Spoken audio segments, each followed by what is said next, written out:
कि आपके पास इस तरह की कोई भी बैटरी खराब हो गई है और आपको लगता है कि बैटरी हमारी खराब हो गई है और हमें इसे बदलना पड़ेगा, तो आप इसको फेंके ना ही बदलें। ये बैटरी आपकी कुछ दिन और चल सकती है। जैसे यहाँ पर मैं आपको आज एक ट्रिक बताऊंगा और ये बैटरी आपकी फुल चार्ज हो जाएगी और फुल एक्शन में ये बैटरी आ जाएगी और फिर से आपका ये बैटरी कार्य करने लगेगा। जैसे आपको यहाँ करना क्या है, जैसे आप देखिएगा इस तरह का देखिएगा, हमारे पास हमने एक लैंप यहाँ पर वायर में जोड़ दिया हूं।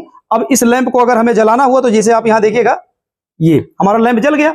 अब लैंप को जलाने के लिए आप जान रहे हैं कि इसमें न्यूट्रल फेज का 2 वायर आता है, तो इसका कोई एक तार ऐसे आप अलग कर लेंगे। जैसे देखेंगे यहां पर हमने वायर को पहले से जोड़ दिया था, ये दोनों वायर अलग हो गया। अब हम सप्लाई को निकाल लेते हैं। अब आपको सबसे पहले करना क्या है, जैसे आप यहां देखिएगा, यहां पर देखिएगा मार्केट से 5408 नंबर का ऐसे एक डायोड लेना है।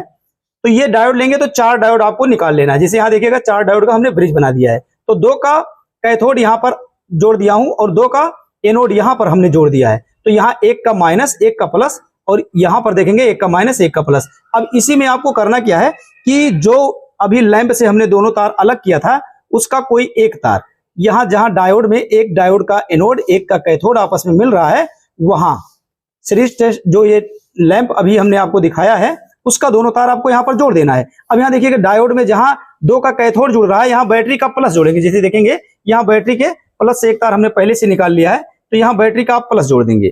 अब आपको क्या करना है, ये बैटरी का जो माइनस होता है यहां से हमने एक तार पहले से जोड़ दिया था, इसी माइनस से ये देखिएगा इसी ब्रिज रेक्टिफायर में आपको जोड़ देना है जहां 2 डायोड का एनोड, यहां देखिएगा 2 डायोड का एनोड यहां आपस में जुड़ रहा है, यहां जोड़ देना है।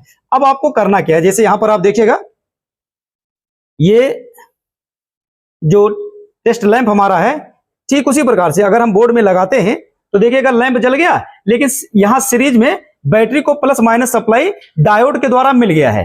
तो अब हम आपको वोल्टेज भी चेक करके दिखा देते हैं। आप यहां देखिएगा बैटरी हमारी चार्ज हो रही है, यहां पर देखेंगे और इस तरह से आप यहां देखिएगा, ये देखिएगा बैटरी हमारी काफी डीप में चली गई थी और ये 12 वोल्ट बैटरी हमारी इस समय मतलब 12 वोल्ट सप्लाई ये बता रहा है, काफी माइनस में बैटरी चली गई थी। तो इस तरह से अगर लगा करके कुछ देर आप छोड़ देंगे तो ये आपकी खराब बैटरी फुल एक्शन में आ जाएगा और चार्ज हो जाएगा। लेकिन इस बात का ध्यान रहे खराब बैटरी पर ही इस ट्रिक को आपको आजमाना है, क्योंकि इस समय इसका एम्पियर बहुत ज्यादा है, नहीं तो आपकी नई बैटरी होगी तो वो खराब हो सकती है।